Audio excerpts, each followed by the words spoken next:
নমস্কার বন্ধুরা, আজকে আমরা শুরু করতে চলেছি একটি সিরিজ যেটা অ্যাসেম্বলি লেভেল ল্যাঙ্গুয়েজের ওপর। এবং এখানে আমরা প্রথম যে ভিডিওটি দিয়ে শুরু করব সেটি হলো কি করে আমরা অ্যাসেম্বলি লেভেল ল্যাঙ্গুয়েজের একটি প্রোগ্রামকে আমরা কিভাবে লিনাক্স টার্মিনাল থেকে, মানে লিনাক্স কনসোলে বসে কিভাবে আমরা এটিকে ডিবাগ করতে পারি। ইউজুয়ালি আমরা কোনো প্রোগ্রামকে ডিবাগ করার জন্য বিভিন্ন ধরনের টুলস ইউজ করে থাকি, কিন্তু আজকে আমরা দেখব যে কি করে আমরা লিনাক্স টার্মিনালে বসে আমরা ডিবাগার দিয়ে কি করে প্রোগ্রামটিকে ডিবাগ করতে পারি। এবং এটির জন্য আমাদের বেসিক অ্যাসেম্বলি লেভেল ল্যাঙ্গুয়েজের ফান্ডামেন্টাল আইডিয়া থাকা খুব দরকার। তো চলুন শুরু করা যাক। তো আমি প্রথমে একটি ছোট প্রোগ্রাম অ্যাসেম্বলিতে আমি লিখছি, যেটি একটি হ্যালো ওয়ার্ল্ড প্রোগ্রাম, যেটা খুব কমন, আমরা সবাই লিখে থাকি ইউজুয়ালি। তো চলুন আমরা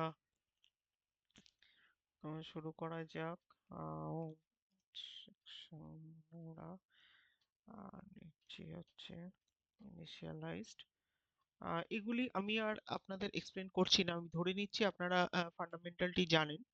তো সেহেতু আমাদের আজকে মেন উদ্দেশ্য হলো যে হাউ টু ডিবাগ। তো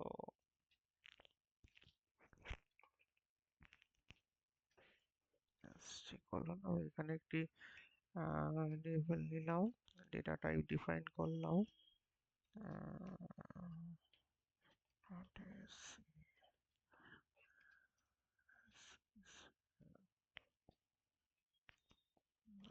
নিলাম স্ল্যাশ ইন। তো এই অবধি নেওয়ার পর আমি নিলাম, একটু আমি নিচে করে দিচ্ছি, আপনাদের দেখতে বুঝতে সুবিধা হবে। কোড ডিফাইন করার জন্য ডট টেক্সট নিলাম। এবার আমি ধরো লিখলাম যে ভ্যারিয়েবলটি নিলাম গ্লোবাল আন্ডারস্কোর স্টার্ট। আমি এখান থেকে এটিকে শুরু করলাম। আমরা এখানে যেটি দিয়ে প্রথম শুরু করব, আপনারা নিশ্চয়ই এটি জানেন যে আমাদের প্রথমে রাইট সিসকল, এটি একটি খুব গুরুত্বপূর্ণ। যদি আপনারা না জেনে থাকেন, রাইট সিসকলের ভ্যালুগুলো আমি দেখিয়ে দিচ্ছি যে আপনারা কোথা থেকে পেতে পারেন। আমি আর একটি টার্মিনাল এখানে সাইড বাই সাইড ওপেন করলাম,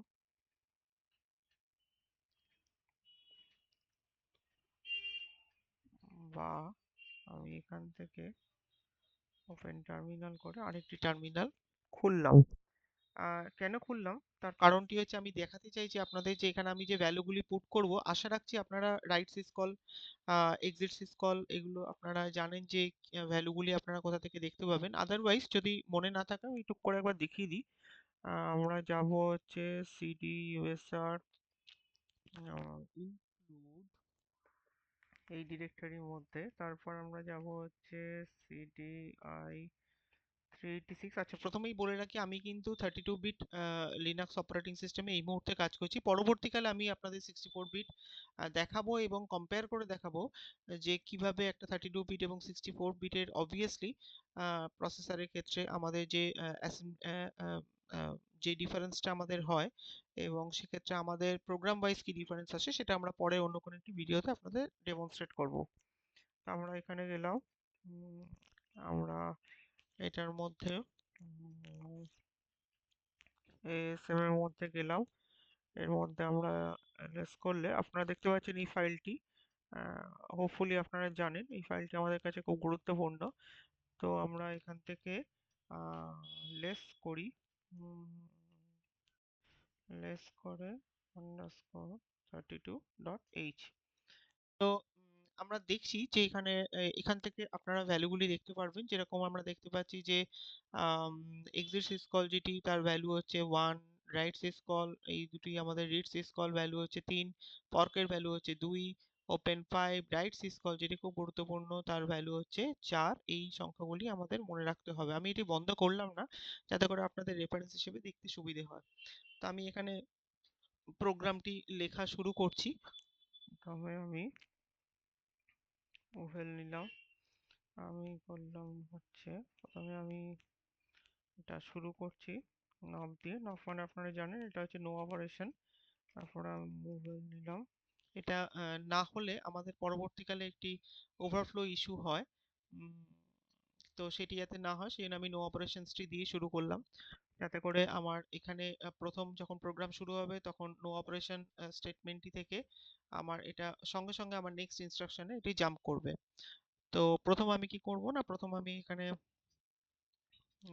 এটিকে মুভ করব রাইটস স্কলের ভ্যালু আমরা জানি হচ্ছে 4। তো সুতরাং আমরা প্রথমে নেবো হচ্ছে $4, $4, পার্সেন্টেজ EAX আমরা মুভ করলাম। নেক্সট আমরা করছি হচ্ছে over dollar file descriptor always 1, file descriptor নিলাম, এটিকে আমরা মুভ করলাম হচ্ছে EBX রেজিস্টারে। তো এখানে নেক্সট আমরা নিলাম হচ্ছে মুভেল ডলার। আমরা এখানে যেহেতু ভ্যারিয়েবল আমরা নিয়েছি হচ্ছে ডলার মেসেজ, আমরা ডলার মেসেজটি মুভ করছি হচ্ছে পার্সেন্টেজ ECX রেজিস্টারে, এবং আমরা এখান থেকে মুভেল করলাম। আমরা এখান থেকে মুভ করছি হচ্ছে, আপনারা গুনে নিতে পারেন এখানে এক্সপেক্টেড 1 2 3 4 5 6 7 8 9 10 11 12 13 13, টোটাল 13টি ক্যারেক্টার। তো আমরা এটাকে মুভ করলাম হচ্ছে পার্সেন্টেজ EDX এ। ঠিক আছে, এবার আমি ইন্টারাপ্ট সিগন্যাল পাস করব, ইন্টারাপ্ট 0x80 হলো। আচ্ছা, আমি একটি ছোট্ট ভুল করলাম এখানে, $0x80। ঠিক আছে, ইন্টারাপ্ট সিগন্যাল। এবার আমি একটুখানি স্পেস দিয়ে আমি এক্সিট কলটিকে কল করব। তো আমি এখানে যেটি করব সেটি হচ্ছে প্রথমে মুভেল। তো এক্সিট কলের ভ্যালু আপনারা দেখেছেন, ফাইলটি খোলা আছে, এটি হচ্ছে প্রথমত 1, তাই তো। তো এক্সিট কল আমরা এটিকে মুভ করছি হচ্ছে EAX রেজিস্টারে। তারপরে অ্যাজ ইউজুয়াল আমরা মুভেল করলাম ডলার সেকেন্ড $0, এটিকে আমরা মুভ করছি হচ্ছে পার্সেন্টেজ EBX রেজিস্টারে। ঠিক আছে, তো এবার আমাদের ইন্টারাপ্ট সিগন্যাল পাস করাতে হবে, INT আমরা করলাম হচ্ছে $0x80। হোপফুলি আমাদের প্রোগ্রাম ঠিকঠাক, যদি কিছু এদিক ওদিক হয়ে থাকে আমরা পরবর্তীকালে দেখে নেবো যখন আমরা এটি নিয়ে কাজ করব। তো উপস্থিত আমরা একটা খুব সিম্পল প্রোগ্রাম অ্যাসেম্বলিতে লিখেছি, যেটা আমাদের হ্যালো ওয়ার্ল্ড এই সেন্টেন্সটিকে প্রিন্ট করবে। এটিকে আমরা ডিবাগ করে দেখব। প্রোগ্রামটিকে আমরা সেভ করলাম, এবং আমার এই টার্মিনালে এই মুহূর্তে আর কোনো দরকার নেই, আমি এখান থেকে বেরিয়ে গেলাম। তো আমি দুটো টার্মিনালই খুলে রাখলাম আপনাদের জন্য। তো আমি যেটা করতে পারি, আমি এখন এই মুহূর্তে আমি এই এখানে দেখুন আমি কিন্তু ফাইলটি তৈরি করেছি হচ্ছে test.s নামে। তো এটিকে যদি আমাকে অ্যাসেম্বল করতে হয়, তাহলে আমরা এখানে অ্যাসেম্বলি টুলটি ইউজ করব, এবং দেখা যাক আমাদের প্রোগ্রামটি ঠিক হলো কিনা। -o স্পেস আমরা করছি হচ্ছে test1.o, আমি এটিকে অবজেক্ট ফাইলে অ্যাসেম্বল করব, তাই তো। তো আমরা এন্টার মারলাম। এবার আমরা এটিকে লিংক করব। লিংক করার জন্য আমরা জানেন যে আমরা অ্যাসেম্বলির ক্ষেত্রে লিংক কমান্ডটি ইউজ করে থাকি। তো আমরা এখানে test1 অবজেক্ট ফাইলটিকে নিলাম, -o স্পেস আমরা করছি হচ্ছে test1, জাস্ট test1, তাই তো। দেখা যাক আমাদের এখনো অবধি ঠিকঠাক আছে। তো আমরা এই ফাইলটিকে এক্সিকিউট করলাম test1। দেখুন আমাদের প্রোগ্রাম থেকে আমাদের আউটপুট যা আসার কথা হ্যালো ওয়ার্ল্ড সেটি হয়েছে। কিন্তু আমাদের এই ভিডিওর যেটা মুখ্য উদ্দেশ্য সেটা হচ্ছে যে আমরা কি করে ডিবাগ করব এই প্রোগ্রামটিকে লিনাক্স টার্মিনালে বসে। তো আমি টার্মিনাল দুটিকে একটু অ্যাডজাস্ট করলাম, এবং আমরা এই ফাইলটিকে একটু খুলে রাখলাম যাতে আপনাদের এটা লিংক করতে সুবিধে হয়। দুটো টার্মিনাল আমি রাখলাম, আমি করলাম test1.s ফাইলটিকে খুলে রাখতে চাইছি। আমি ভিম এডিটর ইউজ করলাম, করে আমি ফাইলটিকে খুলে রাখলাম যাতে আপনারা এটিকে রিলেট করতে পারেন। তো আমার এই টার্মিনালে থাকার এখন কোনো দরকার, মানে এই প্রম্পটে থাকার কোনো দরকার নেই। আপনারা ব্যাক করে আবার হোম প্রম্পটে চলে আসতে পারেন। তো ইউজুয়ালি আমরা যেটা করব সেটা হচ্ছে আমরা এখানে একটি ডিবাগার ইউজ করব, যেটিকে আমরা, আপনারা সবাই জানেন ইনফ্যাক্ট, আমরা যেটিকে বলি জিডিবি, তাই তো। তো আমরা জিডিবি, হ্যাঁ, জিডিবি ডিবাগার আমাদের আছে। তো আমরা প্রথমে এখান থেকে জিডিবি এই ডিবাগারটি ইউজ করলাম, এবং করে আমাদের যেটা করতে হবে সেটা হচ্ছে যে আমাদের প্রোগ্রামটিকে এক্সিকিউট করতে হবে। তার আগে দেখা যাক যে আমাদের প্রোগ্রাম এই লোকেশনেই আছে কিনা। test1.s, হ্যাঁ, আমরা দেখতে পাচ্ছি যে test1.s আমাদের, test1 যে এক্সিকিউটেবল ফাইলটা আমাদের তৈরি হয়েছে সেটি আমাদের এখানেই আছে। তো আমি এখানে করলাম জিডিবি দেন ডট স্ল্যাশ টেস্ট, ঠিক আছে, মানে আমি এখান থেকে এক্সিকিউটেবল ফাইলটি নিলাম। একটা জিনিস লক্ষ্য, হোপফুলি জানেন, যদি না জানেন তাহলে দেখুন, এখানে কিন্তু যদি আপনারা জিডিবির পরে মাইনাস কিউ অপশনটি না দেন, সেক্ষেত্রে যেটা হয় ইউজুয়ালি এখানে একটা ব্যানার চলে আসে, হ্যাঁ, সেটি আমাদের ইউজুয়ালি খুব একটা ঠিকঠাক দেখতে লাগে না। তো যার ফলে আমরা ইউজুয়ালি এটা করে থাকি কাজের সময়, আমরা আবার আপ অ্যারো ইউজ করলাম, এবং আমরা চাইছি এটি আমাদের ডাইরেক্ট প্রম্পটে নিয়ে যাক। আমরা মাইনাস কিউ বলে একটি অপশন দিলাম, এবং সেক্ষেত্রে আমাদের যেটা, সেকেন্ড, আমি স্পেলিংটি একটু ভুল করেছি, এটা আমাদের হবে টেস্ট1 না টেস্ট1, তাই তো, টেস্ট1, হ্যাঁ। তো দেখুন আমরা টেস্ট1 এ যখন আমরা জিডিবি মাইনাস কিউ এই অপশনটি ইউজ করেছি জিডিবির সাথে, তখন আমরা দেখছি যে আমাদের এই ব্যানার যে অংশটি সেটি কিন্তু আর আসছে না। তো ইউজুয়ালি আমরা এই অবস্থায় যেটা করতে পারি সেটা হচ্ছে যে আমরা প্রথমত এখানে আমরা প্রোগ্রামটিকে এক্সিকিউট করতে পারি। এক্সিকিউট করার জন্য আমরা রান কমান্ড দিতে পারি। তো রান কমান্ড দিলে আমরা দেখব যে এখানে আমাদের হ্যালো ওয়ার্ল্ড এই প্রোগ্রামটি এক্সিকিউট হয়েছে, এবং প্রোগ্রামটি আমাদের নর্মালি এক্সিট করেছে, ঠিক আছে। তো এটা হলো নর্মাল জিডিবি থেকে আমরা প্রোগ্রামটিকে কিভাবে এক্সিকিউট করলাম, কিন্তু জিডিবি ইউজ করার মেইন পারপাসটা হচ্ছে এটাকে ডিবাগ করার জন্য প্রোগ্রামটাকে। তো আমি এবার আপনাদের দেখাই যে আমরা ডিবাগ কিভাবে করব। আমি আবার আপ অ্যারো ইউজ করলাম, স্ক্রিনটা একটু ক্লিয়ার করে নিলাম, আমি আবার ভেতরে ঢুকলাম। আমি প্রথমেই এখানে একটা আমি ব্রেক কমান্ড ইউজ করলাম, ঠিক আছে। তা আমি ধরুন আমি দিলাম যে ব্রেক, আমি এখানে দিলাম, এটা আমার পয়েন্টার, স্টার, তারপর আমি দিলাম হচ্ছে আন্ডারস্কোর স্টার্ট প্লাস 1, ঠিক আছে। কেন আমি আন্ডারস্কোর স্টার্ট প্লাস 1 দিলাম, দেখুন এখানে স্টার্ট স্টার্ট, ঠিক আছে, দেখতে পাচ্ছেন আমার কার্সার কোথায় নড়ছে, এবং প্লাস 1 মানে আমি এখান থেকে শুরু করতে চাইছি, ঠিক আছে। তো আমি এখানে আমি প্রোগ্রামটিকে ব্রেক করতে চাইছি, আমি এখানে ব্রেক পয়েন্টটা সেট করলাম। যেই জিনিসগুলো আমরা টুলের মাধ্যমে করি, সেই বেসিক যে কাজগুলো সেগুলো আমরা কিন্তু জিডিবি থেকে প্রম্পটের মাধ্যমে করতে পারি। তো আমি প্লাস 1 দিলাম, এন্টার মারলাম, তাহলে আমরা এখানে দেখছি যে আমার ব্রেক পয়েন্টটা কোথায় সেট হয়েছে, এই মেমোরি অ্যাড্রেসে সেট হয়েছে। আমরা একটু পরে এই ডিটেলিংটা দেখব। এবার আমরা এখান থেকে প্রোগ্রামটিকে রান করাতে পারি, ঠিক আছে। তো আমরা এখান থেকে যদি প্রোগ্রামটিকে রান কমান্ড দিয়ে এক্সিকিউট করাই, তাহলে আমরা দেখব যে আমি কিন্তু কোথায় আছি না, আমার ব্রেক পয়েন্টটি সেট হয়েছে এখানে, আমি কিন্তু এখানেই এখনো অবধি আছি, এই মেমোরি লোকেশনে আমি আছি। আচ্ছা, এবার বোঝার জন্য আমরা যেটা করতে পারি, আমরা এখানে একটা কমান্ড দিতে পারি যেটাকে আমরা বলতে পারি ইনফো রেজিস্টার্স, ঠিক আছে। দেখুন, দিস ইজ ভেরি ইম্পর্টেন্ট। এই ইনফো রেজিস্টার্স কমান্ডটা দিলে আমাদের যেটা হয়, এক তো আমাদের এখানে টোটাল যে ডিফারেন্ট 3 ধরনের যে রেজিস্টার্স আছে, যেগুলো আমাদের যে অল পারপাস রেজিস্টার, আমাদের সেগমেন্টেশন রেজিস্টার, এবং ইনস্ট্রাকশন পয়েন্টার রেজিস্টার, এই ধরনের যে টোটাল যে 32 বিটের 3 রকম যে ডিফারেন্ট টাইপ অফ রেজিস্টার আছে, তার total name of the registers এবং তার সঙ্গে তার যে অ্যাড্রেসগুলো এবং তার যে ডিটেলিংটা সেটা আমাদের এখান থেকে দেখায়। তো এটার একটা সুবিধা হচ্ছে কি, যে আমি যে ব্রেক পয়েন্টটা সেট করলাম এই মেমোরি অ্যাড্রেসে, সেটা আমি যত আমার প্রোগ্রামটিকে এগোবো তত আমি এখান থেকে এটিকে ট্যালি করতে পারবো।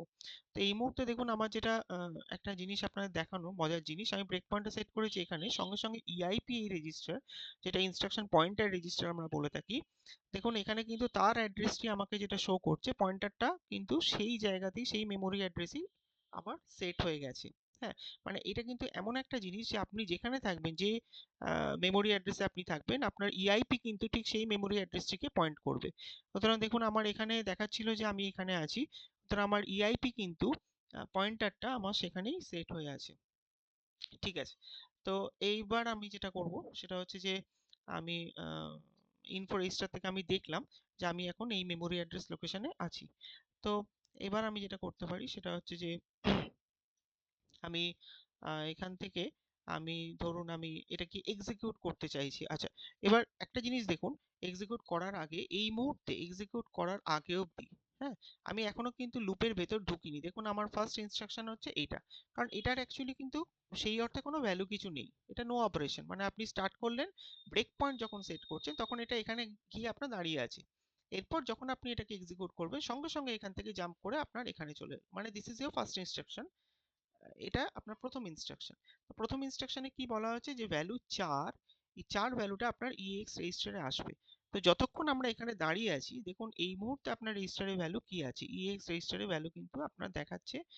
আমি এতটা সিলেক্ট না করে যদি এখান থেকে আপনাদের দেখাই, এটা দেখালে আপনাদের এক্স্যাক্টলি বুঝতে সুবিধা হবে। দেখুন এখানে ভ্যালুগুলো দেখায়, মানে এই মুহূর্তে আমার EAX রেজিস্টারের ভ্যালু হচ্ছে কিন্তু 0।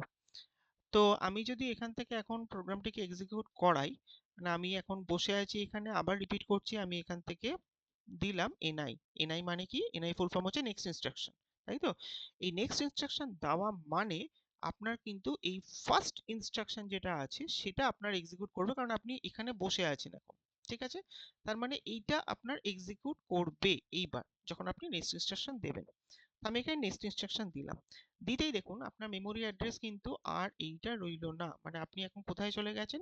নেক্সট মেমোরি অ্যাড্রেসে চলে গেছেন, এই মেমোরি অ্যাড্রেসে আপনি চলে গেছেন। বেশ, এইবার তাহলে আমরা দেখুন, এইবার যদি তার মানে আমরা নেক্সট মেমোরি অ্যাড্রেসে চলে যাওয়া মানে ফার্স্ট ইনস্ট্রাকশনটা আমার এক্সিকিউট হয়ে গেছে। তার মানে আমার আগে যে EX রেজিস্টারের ভ্যালু 0 ছিল সেটা হিসেব মতো এখন 4 হওয়া উচিত, তাই তো? তা আমি এখান থেকে যদি ইনফো রেজিস্টার্স আবার করি, তাহলে আমরা দেখতে পাবো যে EX রেজিস্টারের যে ভ্যালু সেটি এখন আমার আর 0 নেই, সেটি কিন্তু হয়ে গেছে 4। ঠিক আছে? আবার ঠিক সিমিলারলি আমরা যদি ধরুন আমরা এখন কোন মেমোরি অ্যাড্রেস লোকেশনে আছি, ঠিক তার নেক্সট অ্যাভেলেবল যে মেমোরি অ্যাড্রেস লোকেশনে আছি, তার মানে এই মুহূর্তে আমি যদি দেখি যে আমার নেক্সট ইনস্ট্রাকশন কোথায় যাওয়া উচিত, আমার EBX রেজিস্টারে যাওয়া উচিত, 1 যে ভ্যালুটা সেটা আমার EBX রেজিস্টারে ট্রান্সফার হওয়া উচিত। এটা ট্রান্সফার হওয়ার আগে এই অবস্থায় আমার EBX রেজিস্টারের ভ্যালুটা দেখুন এটা কিন্তু 0 আছে, তাই তো? তো এটা 0 আছে। ঠিক সিমিলার ওয়াইজ আপনারা নিজেরাও মিলিয়ে নিতে পারেন যে ECX রেজিস্টারের ভ্যালু কি আছে। ECX রেজিস্টারের ভ্যালু হচ্ছে 0। ঠিক আছে?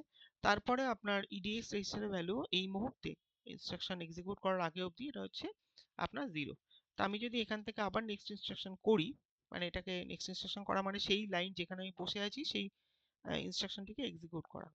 তা আমি যদি করি, দেখুন আপনি আবার তার পরের যে মেমোরি অ্যাড্রেস সেখানে আপনি চলে গেছেন। তা আমি যদি আবার করে এখানে ইনফো রেজিস্টার্স করি, তাহলে সেক্ষেত্রে আমি এবার কি দেখব? EBX রেজিস্টার যেটা আমার আগে ভ্যালু ছিল 0, সেটা এখন কত হয়ে গেছে? 1। তার মানে আপনি এইটিকেও এক্সিকিউট করে দিয়েছেন। ঠিক আছে? আবার আমি ধরুন আমি যদি নেক্সট ইনস্ট্রাকশন করি এনআই, তাহলে আপনি তার পরের যে মেমোরি অ্যাড্রেস লোকেশন সেখানে চলে গেলেন, এবং যখন যখন যে মেমোরি অ্যাড্রেস লোকেশনে আপনি যাচ্ছেন, ধরুন আপনি যখন এখানে আপনাকে দেখিয়েছে যে আপনি এখানে আছেন, EIP কিন্তু আপনাকে সেই মেমোরি অ্যাড্রেস লোকেশনটাই পয়েন্ট আউট করছে যেখানে আপনি এখন আছেন। ঠিক আছে? দেখুন দুটো মিলিয়ে দেখুন আপনার সেম হবে। তো আপনি যখন এখানে আছেন, আবার আপনি যদি ইনফো রেজিস্টার্স করেন, হিসেব মতো আপনার এখন ECX রেজিস্টারে ডলার মেসেজের যে ভ্যালু সেটা আপনার ট্রান্সফার হওয়া উচিত। আমরা ECX রেজিস্টারে আমরা আগে দেখেছি যে এর ভ্যালু ছিল 0। তো আমরা এখানে এখন যদি ECX রেজিস্টার দেখে থাকি, ECX রেজিস্টার, দেখুন এর মেমোরি অ্যাড্রেস লোকেশনটা যা আমাকে প্রথম দেখানো হয়েছিল সেটাই, এবং তার ভ্যালু দেখুন এটা তার ভ্যালু হিসেবে এখন চলে আসছে। ঠিক আছে? তো EIP যা আমাকে পয়েন্ট আউট করেছিল সেটাই আমাকে পয়েন্ট আউট করছে, কোনো অসুবিধা নেই। এবং এখানে আমরা দেখতে পাচ্ছি যে এটি হচ্ছে তার ভ্যালু হিসেবে 1 3 4 5 1 6 8 8 7 এরকম একটা জিনিস আমাকে প্রজেক্ট করা হচ্ছে। ঠিক আছে? আচ্ছা, এইবার আমরা যে ইউজুয়ালি অনেক সময় আমাদের কিউরিওসিটি হয় যে এটা দেখে কিছু বোঝা গেল না। হ্যাঁ, তো আমরা অ্যাকচুয়ালি মেসেজ ভ্যারিয়েবলের মধ্যে একটা আমরা অ্যাসকি ফরম্যাটে আমরা কি লিখেছিলাম, হ্যালো ওয়ার্ল্ড বলে একটা স্ট্রিংকে আমরা এখানে ডিনোট করেছিলাম।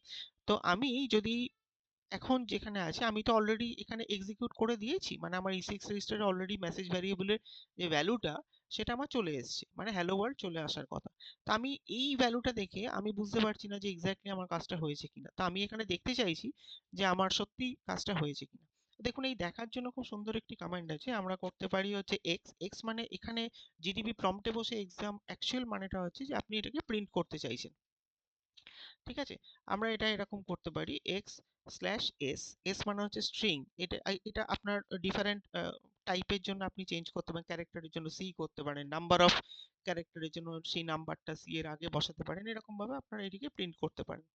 তো যাই হোক, তো আমরা এখানে x/s করলাম, x/s। এবার আপনি কি করবেন, এবার আপনি দুভাবে করতে পারেন। এক, তো আপনি এখান থেকে যে মেমোরি অ্যাড্রেসটা আছে সেই মেমোরি অ্যাড্রেসটা পুরো তুলে নিতে পারেন। আমি এখান থেকে যদি কপি করি, তাহলে দেখুন আমি কপি করলাম আর এখানে এসে আমি এটাকে পেস্ট করলাম।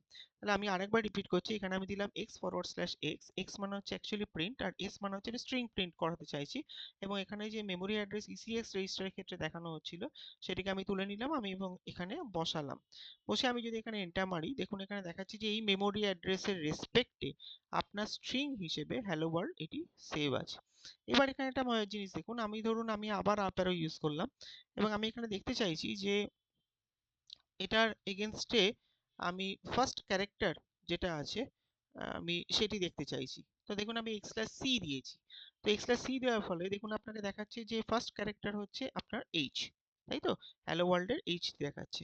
আবার আমি যদি এখান থেকে দিই যে আমি দেখতে চাইছি যে 2c বা ধরুন 4c, হ্যাঁ, আমি চারটে ক্যারেক্টার দেখতে চাইছি এই মেমোরি অ্যাড্রেসে, তাহলে দেখুন ঠিক সেইভাবেই আপনাকে দেখাবে HELL, ঠিক আছে? এবং প্রত্যেকটা রেসপেক্টে একটা করে ভ্যালু আপনাকে দেখাচ্ছে, আপনারা নিজেরা সেটা ডেফিনেটলি বুঝতে পারছেন যে এটা কিসের রেসপেক্টে দেখানো হচ্ছে। তো এইভাবে আপনাকে কিন্তু প্রত্যেকটা জিনিস আপনাকে আহ, দেখিয়ে দেওয়া হচ্ছে। আবার লাইকওয়াইজ আমরা ধরুন এটাকে যদি আমরা এইভাবে করতাম যে আমরা x/s যেরকম লেখা লিখলাম, দিয়ে আমরা মেমোরি অ্যাড্রেসটি না দিয়ে আমরা যদি এখানে স্ট্রেট একটা ডলার বসিয়ে আমরা যদি ডাইরেক্ট রেজিস্টারের নামটা দিতাম যে ECX, যদি আমরা এরকম দিতাম তাহলে কি হতো, তাহলে কি কাজ হতো? দেখা যাক। দেখুন এখানেও কিন্তু কাজ হবে, মানে দুটোই আপনাকে একই জিনিস দেখাচ্ছে। আইদার আপনি মেমোরি অ্যাড্রেসটিকে তুলে নিয়ে তার সেটাকে এইভাবে প্রিন্ট করাতে পারেন, অর এলস আপনারা এইভাবেও প্রিন্ট করাতে পারেন, যেখানে আপনি ডাইরেক্ট রেজিস্টারকে ভ্যারিয়েবল হিসেবে আপনি কল করছেন, সেই রেজিস্টারের এগেনস্টে যে ভ্যালুটি সেভ আছে সেটি আপনাকে তখন প্রজেক্ট করা হবে। তো আবার দেখুন আমরা এখানে এইভাবেও জিনিসটিকে নিয়ে কাজ করতে পারতাম, আমরা প্রিন্ট কমান্ডও ইউজ করতে পারতাম, প্রিন্ট /x দিয়ে আমরা যদি দিতাম যে $ECX এইভাবে যদি দিতাম, তাহলে এখানে কি দেখাতো দেখুন। আমরা এখানে যদি আমরা এখানে দিই, এটি আর এটির মধ্যে তফাৎটা দেখুন। x/s দিয়ে আপনি যখন ডলার দিয়ে আপনি রেজিস্টারের নামটি দিচ্ছেন অথবা তার মেমোরি অ্যাড্রেস লোকেশন যাও কিছু দিচ্ছেন, তখন এই মেমোরি অ্যাড্রেস বা এই রেজিস্টারের মধ্যে এক্স্যাক্টলি যে ভ্যালুটি সেভ আছে, মানে ভ্যালু হিসেবে যে স্ট্রিং বা যে ডেটা টাইপটি সেভ আছে সেটি দেখানো হচ্ছে।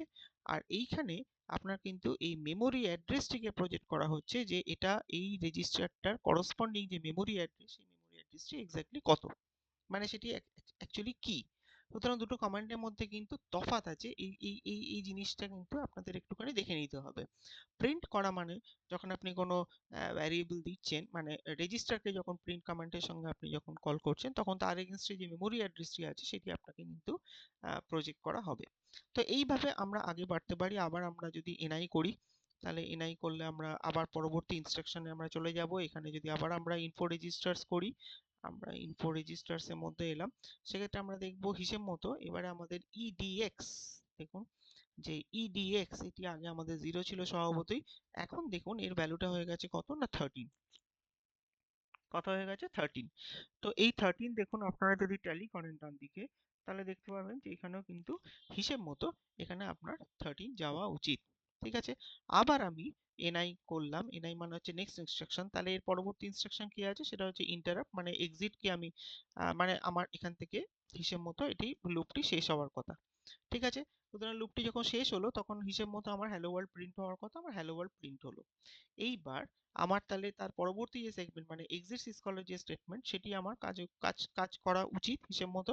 তো আমি আবার এখান থেকে এনআই করলাম, মানে নেক্সট ইনস্ট্রাকশনে গেলাম, আমি তার পরের মেমোরি অ্যাড্রেস লোকেশনে গেলাম, আমি যদি আবার এখান থেকে ইনফো রেজিস্টার্স করি, তাহলে দেখুন EAX রেজিস্টার যেটা আগে এক ভ্যালু ছিল 4, এই জায়গাটা খুব ভালো করে দেখুন, আগে যে ভ্যালু ছিল 4 যখন এই লুপটি আমার চলেছে, এখন দেখুন EAX রেজিস্টারের হিসেব মতো কি ভ্যালু থাকার কথা, এটি এক্সিকিউট হওয়ার পরে 1 ভ্যালু থাকার কথা। দেখুন এখানে কিন্তু এখন এর ভ্যালুটি আবার 4 থেকে চেঞ্জ হয়ে 1 হয়ে গেছে, তাই তো? এবার দেখুন EBX রেজিস্টার যার ভ্যালু আছে কত, এখনো অবধি তার ভ্যালু আছে 1। এইবার হিসেব মতো আমার যখন এই লুপটি এক্সিকিউট হবে তখন তার ভ্যালু হয়ে যাওয়া উচিত 0। তা আমি এখান থেকে আবার করে এনআই করলাম, আবার তার পরের মেমোরি অ্যাড্রেস লোকেশনে জাম্প করলো। আমরা যদি এখান থেকে আবার ইনফো রেজিস্টার্স করি তাহলে আমরা দেখব যে এই যে ইবিএক্স রেজিস্টার তার ভ্যালুটি হয়ে গেছে 0। ঠিক আছে, সুতরাং এটি একটি দারুণ সিস্টেম, মানে আপনারা জিডিবি থেকেও অলমোস্ট বেসিক লেভেলের কাজকর্ম আপনারা অনেকটাই করতে পারেন। তো আমরা যদি এখান থেকে এনআই করি তাহলে এবার আমাদের বেরিয়ে যাওয়া উচিত বাইরে, লুপের বাইরে, তাই তো?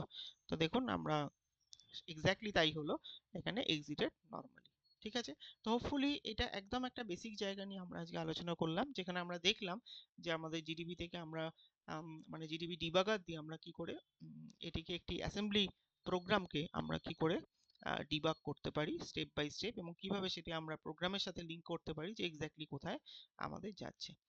হোপফুলি আমরা আপনারা ভিডিওটি এনজয় করেছেন, এবং আমরা আগামী দিনে এই সিরিজের বেসিক ফান্ডামেন্টাল যে আমাদের অ্যাসেম্বলির যে পার্টগুলো, যেগুলো না জানলে আমাদের ভবিষ্যতে বিভিন্ন টুলস নিয়ে আমাদের বাইনারি নিয়ে কাজ করতে অসুবিধে হতে পারে, সেই জায়গাগুলি আমরা কভার করব, এবং আমরা দেখব যে এই জায়গাগুলিতে আমাদের ফান্ডামেন্টালটা যাতে করে স্ট্রং করা যায়, সো দ্যাট আপনারা পরবর্তীকালে যে কোনো টুল ইউজ করুন না কেন তার বেসিক ফান্ডামেন্টাল লজিকটা কিন্তু দুটো জিনিসের উপর দাঁড়িয়ে, একটা সি এবং একটা হচ্ছে আমাদের অ্যাসেম্বলি। তো এই দুটোর উপর আপনাদের যত বেশি দখল হবে তত আপনারা পরবর্তীকালে বিভিন্ন টুল দিয়ে আপনারা বিভিন্ন রকমের কাজকর্ম করবেন আশা রাখি। সুতরাং দেখা হবে বন্ধুরা আবার পরবর্তী ভিডিওতে। ভালো থাকবেন।